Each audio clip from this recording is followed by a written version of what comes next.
Bonjour à tous. Comment peut-on traiter le syndrome heart-flaccid? Le traitement de ce syndrome varie d'un individu à l'autre, de la même façon que les symptômes ressentis peuvent varier d'un individu à l'autre. Pour certains, les douleurs seront prédominantes, pour d'autres, le sentiment d'avoir une verge qui se raccourcit, qui ne réagit plus à la stimulation, qui devient froide, sera prédominant. Et pour d'autres, il s'agira plutôt de difficultés à pouvoir conserver une bonne érection. Et donc pour ces raisons, le traitement, il n'y a pas de traitement uniciste à proposer à tous les patients présentant ce problème.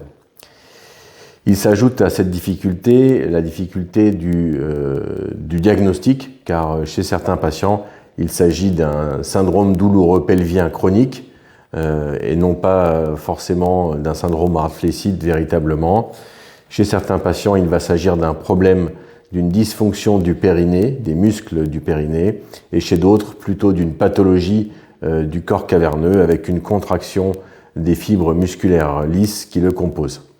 Ce qui ressort des différentes études qui ont été menées sur ce sujet, même si elles sont encore assez peu nombreuses, c'est qu'il faut prendre en compte bien sûr la douleur lorsqu'elle existe et la traiter, qu'il faut améliorer la qualité des érections en obtenant un meilleur relâchement des fibres musculaires lisses, ces fibres musculaires qui sont dans le tissu caverneux donc dans les corps caverneux à l'aspect de cette éponge, et l'ensemble des travées de cette éponge est composé de cellules musculaires lisses qui, dans le cadre d'un syndrome heart-flaccid, vont se contracter et rendre plus difficile le remplissage du corps caverneux par du sang.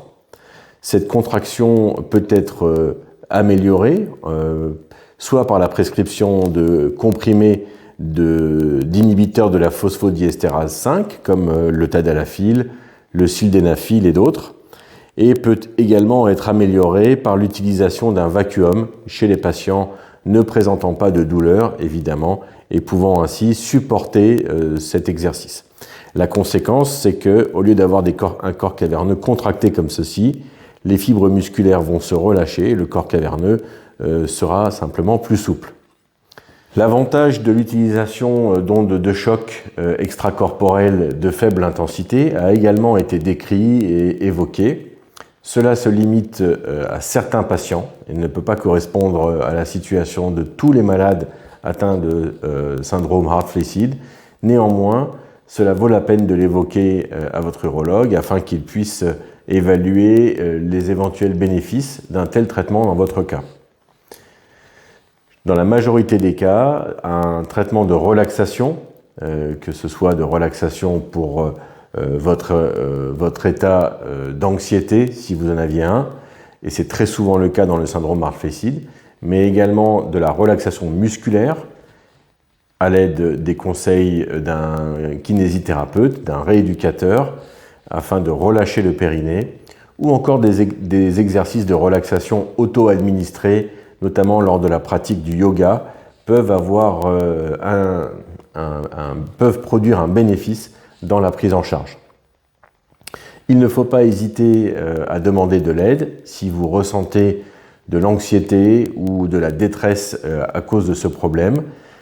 Votre urologue peut ne pas être la meilleure personne pour gérer ce problème. Vous pouvez également ressentir des difficultés à lui évoquer. Si tel est le cas, il faut que vous puissiez alors faire appel à un psychologue, à quelqu'un à qui vous pouvez vous confier, et quelqu'un qui va pouvoir prendre en charge vos inquiétudes et votre anxiété afin d'améliorer votre situation. Dans la majorité des cas, ce traitement multimodal, c'est-à-dire ce traitement fait de comprimés, d'exercices de relaxation et autres, permet d'aboutir à de bons résultats.